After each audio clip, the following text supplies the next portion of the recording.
Apan sa loob ng bahay ni Kuya na ipanalo ng teen housemates ang kanilang unang lucky task.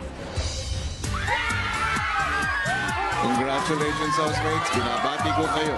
Lahat ay masaya maliban sa task leader na si Christian. Yun lang po, disappointed lang po talaga sa sarili ko. I wasn't a good leader po in this task. Dahilan upang magkaalitan sila ni Rita. Walang kaguan, walang pansinan. May problema tayo sa isa't isa. Ano bang nangyari sa ate? Kaganina masaya, tapos ngayon malungkot. Kailangan ni Rita ay pasensya and unawa. May karapatan ka naman na magsalita, na sitahin kung ano man ang nakikita mong mali.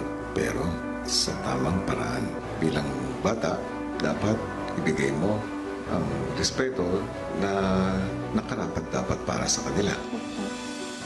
At ngayong gabi sa pagpapatuloy ng pagsubok sa samahan ng kabataang Pinoy, anong papel ang gagampanan ni lucky celebrity housemate Elise? Ikaw ang magiging fairy hugot mother nila. Anong bagong task na magpapakilig at magpapa-excite sa ating lahat? Iniimbitahan ko kayo sa isang gabi ng kasiyahan at katuwaan. Mama is my partner. Friendship po. At anong kwentong tinutukan ang babalik ng bahay? Welcome back sa bahay ko. Doon tayo dumaan sa confession room. Abangan ang lahat ng yan ngayong gabi dito sa Pinoy Big Brother Lucky Season 7. Habang minamasahe ang masamang pakiramdam na si Heaven, usapan ng teen housemates ang love life. Because if I have my future girlfriend thanks you for your teaching. No problema. Hey, it's so funny. Huh? You don't think I'm gonna get a girlfriend? No, I'm proud of you. I'm proud of you, but you have to take it like blonde, then blue eyes. He thinks I like, you know, my sister and my mother will be laughing at me because the last two girls I've liked have been blonde, and they think I like blondes.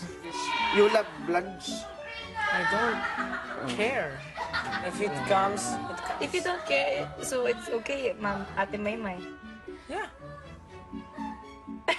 Ay, why is it funny? Is something wrong with my mind? No, you just said... Ilang saglit pa ay may narinig silang mahiwagang tunog. Oh, that might really... It's creepy. Di alam ng teen housemates ang mahiwagang tunog ay may kinalaman sa kanilang magiging bisita. Maligayang pagbabalik sa bahay ko. Thank you po, Kuya, for inviting me again.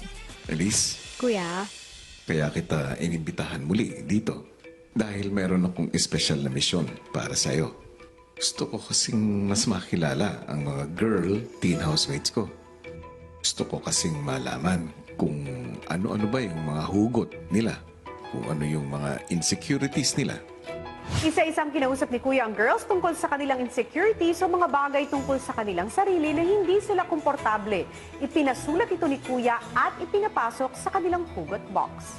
Ikaw ang magiging fairy hugot mother nila. okay.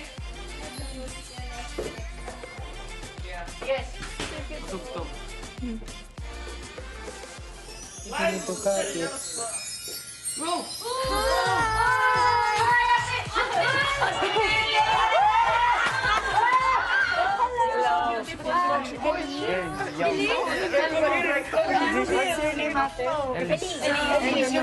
So pretty in person pala eh. So, yung, parang, oh my gosh.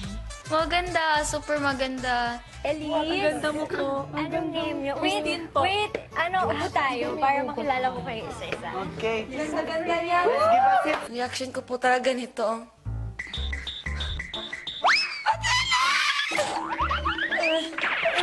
Lopo, ma'am. Hindi pa ako makapaniwala, kuya. Gusto ko sumigaw kasi niya ang ganda sa kanya. Para pa rin po panaginip po ba? Ilang saglit pa ibinigay na ni Kuya ang hudyat para simulan ang task ni Fairy Hugot Mother. Ayan. Bunot tayo, tapos basahin ko. Aray ko,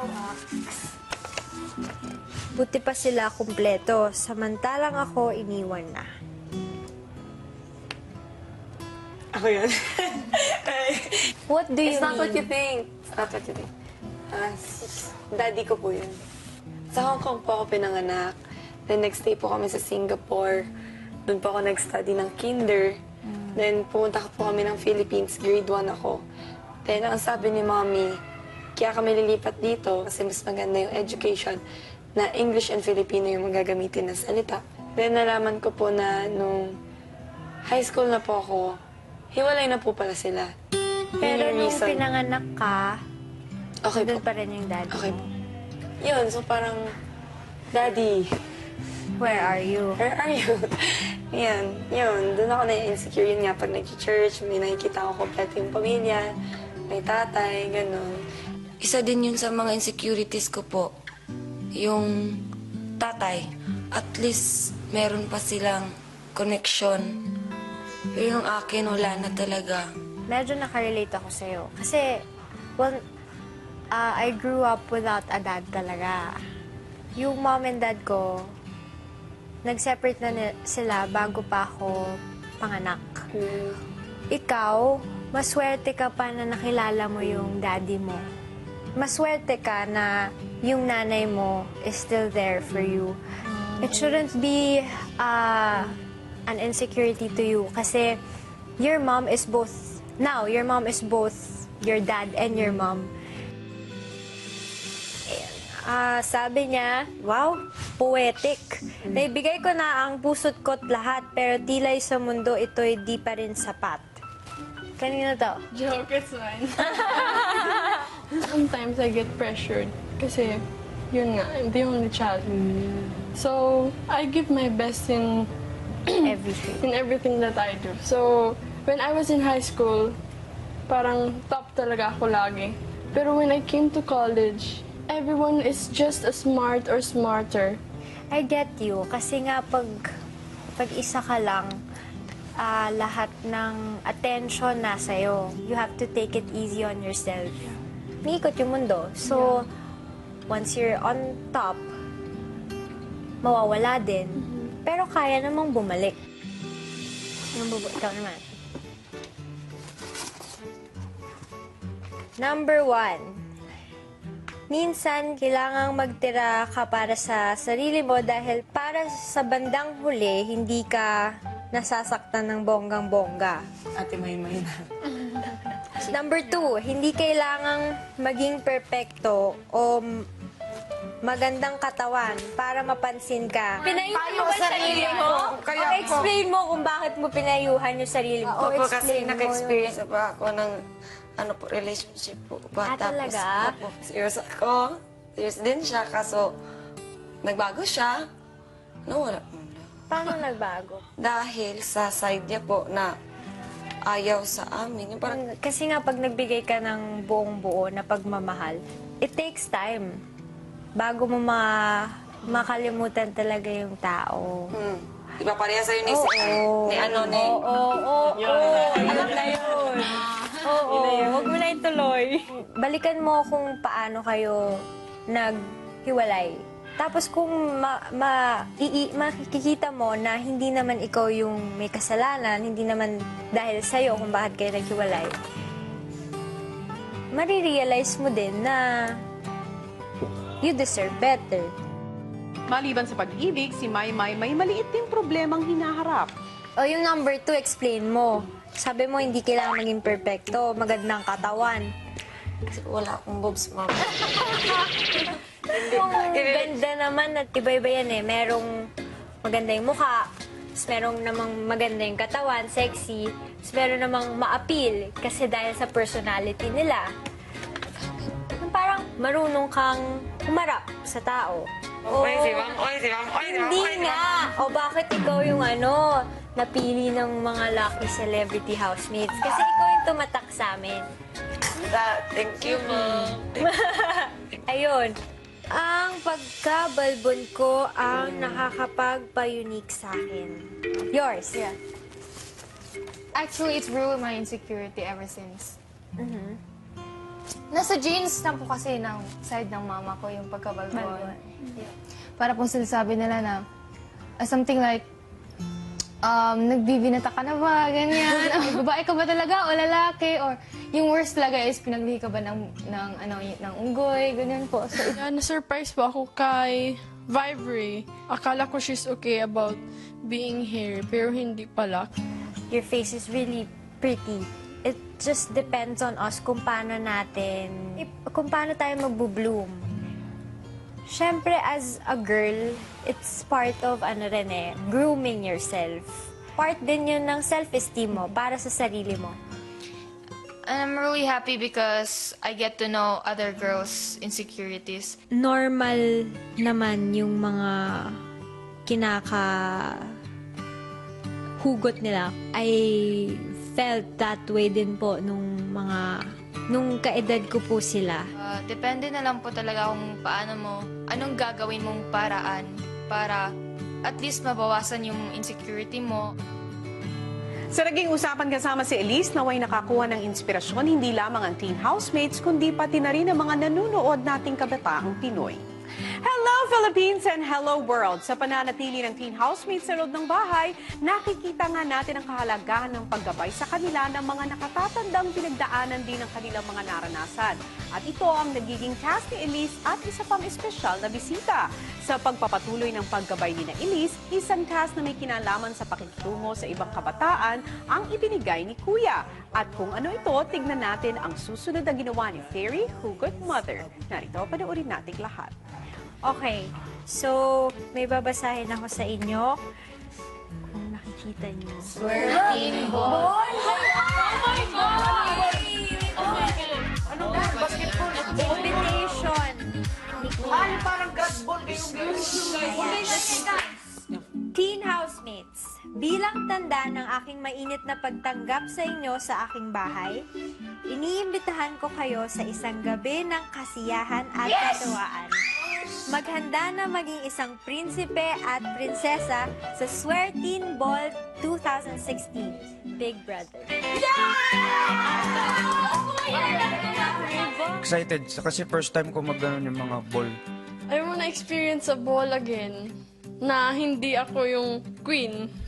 It's my dream po yung parang pumunta sa school namin, American school, no, you know, the school dance, party. Si Maymay agad na may pinroblema. Bakit?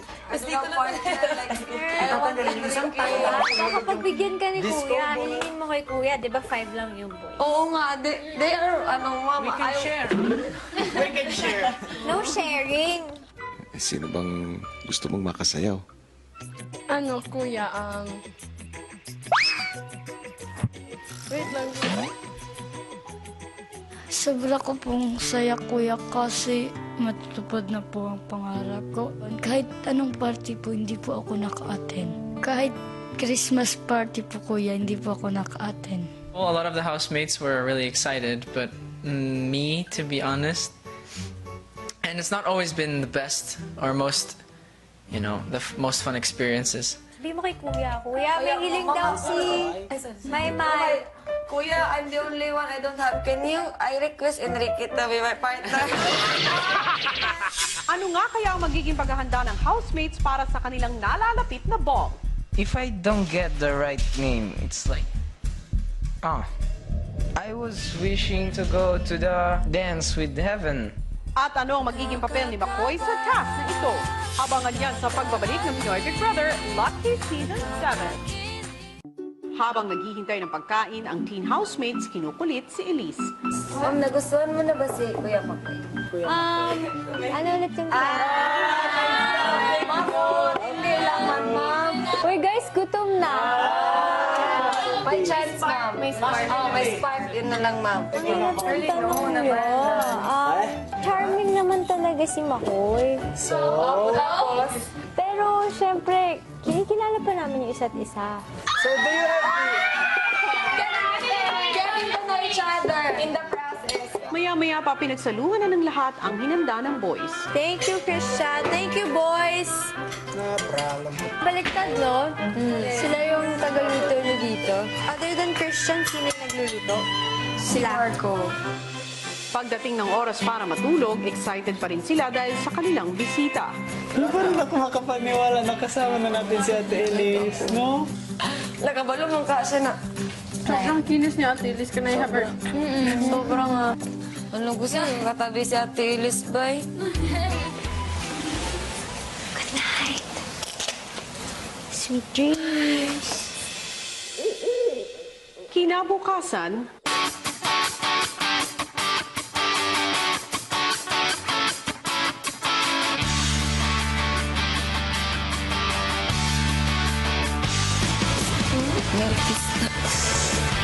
kung ang girls excited na gumising, si Marco naman.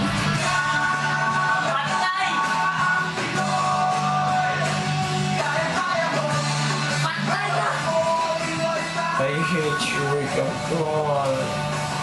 Nang malaman na ayaw pa rin bumangon ni Marco, si Heaven, No. Easy na. Easy.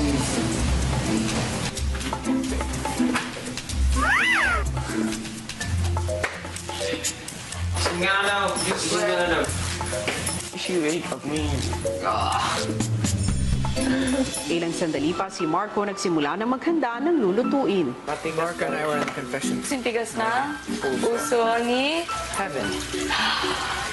They always say my name and I don't Utasin ko na lang para masasaktan. Why mo? Hindi yan masasaktan No. kung matitiis lang. Eh, paano kung hindi natiis? Pag namamahal ka, kahit anong tiis, kakayanin mo. Ba't hindi ka ba mapapagod kahit pa paano? Kahit mapapagod ka, hindi ka titigil. Okay. You will find a way. Even if you are tired, even if there's a lot of problems, you will go on and on and on. And then effort, and then effort. Minsan talaga nakakasakit ka kahit hindi mo naman gusto. Para yung manok. Huwag niyo naman daw idama yun sa hugot niyo. Maya-maya pa ipinatawag ni Kuya si Edward. What do you see in front of you? 7 eggs, and I'm guessing that represents the girls. You're going to choose one egg, and inside the egg will be the name of who your partner will be. Hey, I get my Mai. My is my partner. Yeah, I'm happy with that. So I'm okay with that. Okay, Edward. For now, you can tell the boys what happened here. Okay. But do not tell the girls yet. Okay, all right. Meeting may open for. Marco, it won't take too long. All right. What's up? Guys, there's the ball, correct? We don't get to choose our partners. And Oh, there no! are, relax. There are 7 eggs, each representing one girl. And you choose, and I got my money. Oh, come on!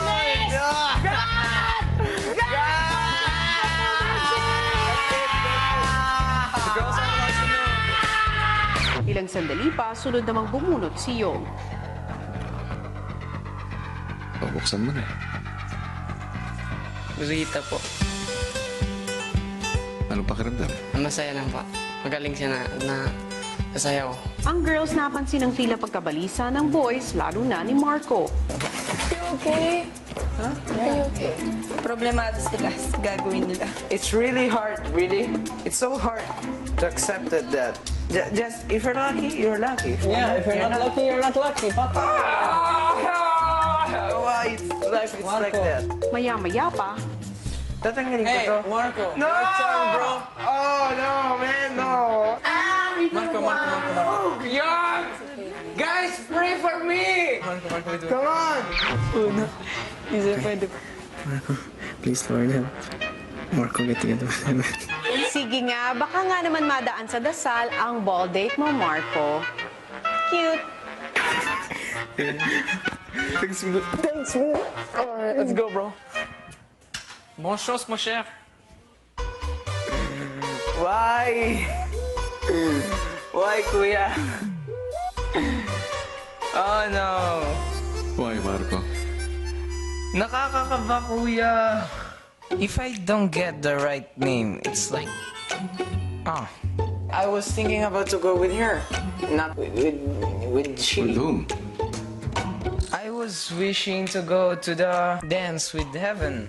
Che tu volevi veramente andare al ballo con quella persona. Cioè, avevi quell'aspettativa di andarci con lei. E poi ad un certo punto è solamente il destino che deciderà per te. Io un po'. It's the destiny that it's choosing for you, not you that you're choosing your destiny right now. So hard.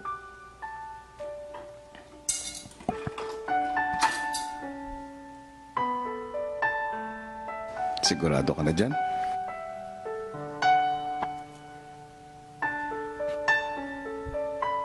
Kung handa ka nang malaman ang iyong destiny, Abangan mamaya! buksan mo na.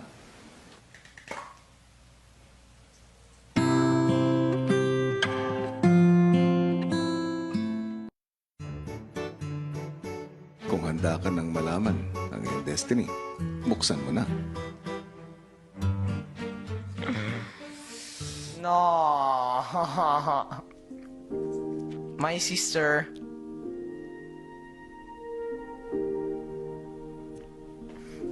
Why do you look sad?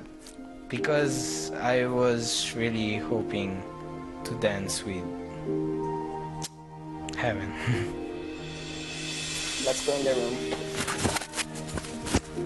Marco! You're so hot.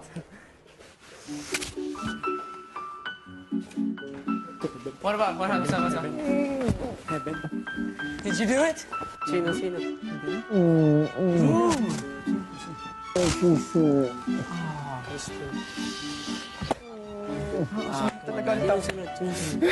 Okay. Ikaw magselos pag ako nakakuha. Bakit yun? Marco, let's go. Come on. Marco! Come on, man. Samantala, si Christian naman ang sunod ang tinatawag para bumunot ng makakapareha.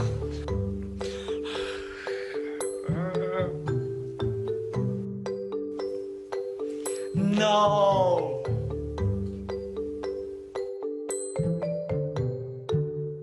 Ang boys patuloy na dinadamayan si Marco. It's fine. It's your sister. It's only one thing. It's not like a date. Because I just one dance. You can still do that. It's not like you have a partner, but you don't stay with them the whole night. So you can still get that one dance. Anong feeling na siya ang nabunot mo? Trouble. Bakit? Baka magselo si Marco kasi may konting feelings nga raw po siya kay Ate Heaven. I'm not sad. I'm just Disappointed. Umaasa ka na sasana si Heaven. Yeah. Oh. Like that. You're disappointed that it's not the one you really wanted the most. Yeah.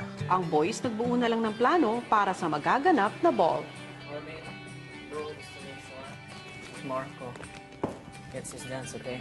If I got finished, you're gonna do that same thing. Yeah. Incredible. Bukod kay Marco, si Aizan hindi rin maitago ang nabubuong paghanga para sa isa sa mga kasama. I'm just impressed at someone and want to know her better. Because she is so cool. The one who do military things. You know, Alam mo na? who? Finish. Bakit did Because she was the one who said it yesterday. Military things. Observation. Ang dalawa lang. Right? Only She's cool. She's so cool. You do something like that, and your face is so cute. Mabubunot nga kaya ni Aizan ang dream date niya si Fenech. Please, God.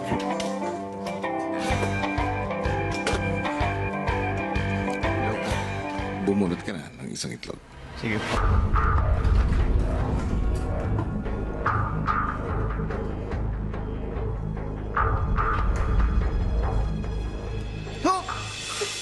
Yeah, right. Wala, ayan. Fenech po. Bakit? Wala, masaya lang. Yeah, sabi ko gusto ko din makapartner si Fenech. Nabunot ko nga. Sige, makakalabas ka na.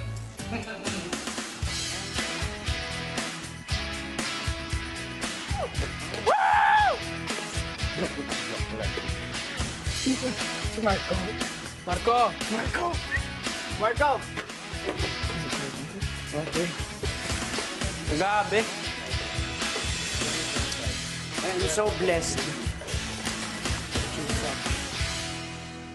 Susunod, si Fairy Hugot Mother Elise may darating din kayong date para sa magaganap na ball. Sa confession room, kausap ni Kuya ang isa pang nagbabalik bahay. Kuya, grabe. Ako'y, Kuya, hello po. Miss po kita. welcome back sa bahay ko. Thank you po, Kuya. Kamusta ka na? Masaya po, Kuya. Marami na puntahan, pero mas excited po ako dito. Bumalik po dito, Kuya. Ako'y, Kuya? Kaya kita pinatawag dito. Dahil kailangan ko ng tulong mo. Gusto kong tumayo kang kuya. Lalong-lalo na sa mga boy, teen housemates. Okay po. Magkakaroon kasi ng isang ball. Magkakaroon sila ng mga partners na girls. Gusto ko ay gabayan mo sila sa tamang paraan ng pag-anyaya sa kanilang mga partners. Habang sa girls' bedroom, patuloy ang bonding kasama si Elise. Nakakaba! Nakaka... Oh. Pag-ibig. Cute. We have also similarities Oh. to the face. Oo, Kuya Makoy. Pag daw laging magkasama, nagiging magkamukha. Ang sama tayo palagi, ma'am. Lagi nasasamahan. Nakilala kita bilang isang maginoong lalaki. Gusto ko ay ibahagi mo ito. Nakakatuwa po kasi na-appreciate niyo po yung mga ganun ko pong ginawa. Eh bakit nga ba ganoon ang pagtrato mo sa mga kababaihan? Siguro po, Kuya, kung paano ko po itrato din yung nanay ko, ganun din po yung pagtrato ko sa babae ko po na mga kaibigan. Sa palagay ko, ang pagiging maginoo mo ay sapat na ng karanasan mo para ito ay maibahagi mo sa aking mga housemates. Good luck. Galingan mo. Samantala, sa loob ng bahay, oras na para magpalit ng baterya ang housemates at si Elise. Pinoy tayo! Hey, ma'am!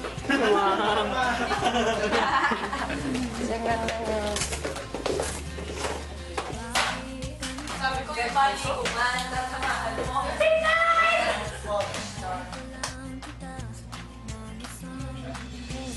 Nakakakaba, nakakaaliw, nakakakilig, nakakabalik. Ano nga kaya ang mabubuong plano ng boys sa tulong ni McCoy? Abangan bukas! Makoy, meron pa na isang babae sa loob ng aking bahay. Palagay ko ay kilala mo siya. Siya po yung nasa isip ko. Kaya ako naka-blindfold ngayon kasi di ko kasi kayang kausapin ka na nakatingin sa'yo. May gusto ko lang sabihin to kasi ano yung nararamdaman ko talaga. Ayun, Elise, pwede pa kitang maging partner sa ball.